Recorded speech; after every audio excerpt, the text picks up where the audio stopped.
ఒకరోజు రాజ్యంలో ఉన్న ప్రజలందరికీ రాజుగారు ఒక పరీక్ష పెట్టారు. రాజుగారు గ్రామంలో ఉన్న ప్రతి ఒక్కరికి ఒక చిన్న విత్తనం ఇచ్చి ఇలా చెప్పసాగారు. ఈ విత్తనాన్ని జాగ్రత్తగా పెంచండి.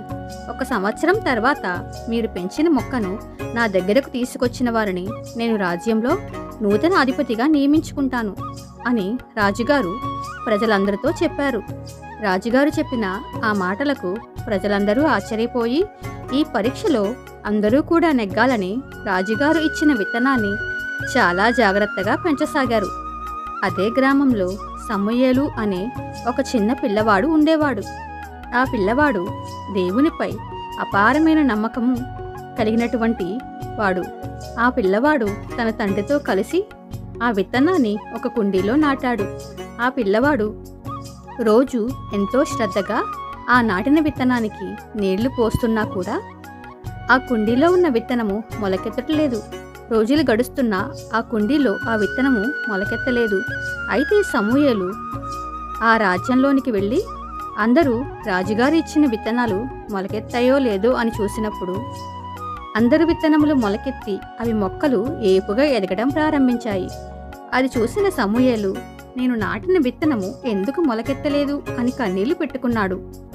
తమ కుమారుడి యొక్క కన్నీళ్లు చూసిన సమూయేలు తండ్రి తన కుమారుడితో ఇలా అన్నాడు, సమూయేలు, నీవు దేవునిపై నమ్మకం ఉంచాలి బాబు. దేవుడు మన నిజాయితీని పరీక్షిస్తాడు. నువ్వు చేయగలిగిన నిజాయితీగా నమ్మకంగా చెయ్యి. మిగతాదంతా ఆ దేవుడే చూసుకుంటాడు అని తన కుమారుని బలపరిచాడు. రాజుగారు చెప్పిన సంవత్సరం అయిపోయింది. ప్రజలందరూ కూడా తాము పెంచిన ఆ పెద్ద పెద్ద మొక్కలను రాజుగారి ముందుకు తీసుకుని వచ్చారు. మరి సమూయేలు మాత్రము ఖాళీ కుండిని తీసుకుని రాజుగారి ముందు తలదించుకుని నిల్చున్నాడు. రాజుగారు ఒక్కొక్కరి మొక్కను పరిశీలన చేసుకుంటూ సమూయేలు దగ్గరకు వచ్చి నిలబడ్డాడు. రాజుగారు, నీవెందుకు ఖాళీ కుండి తీసుకుని వచ్చావు అని సమూయేలును ప్రశ్నించారు.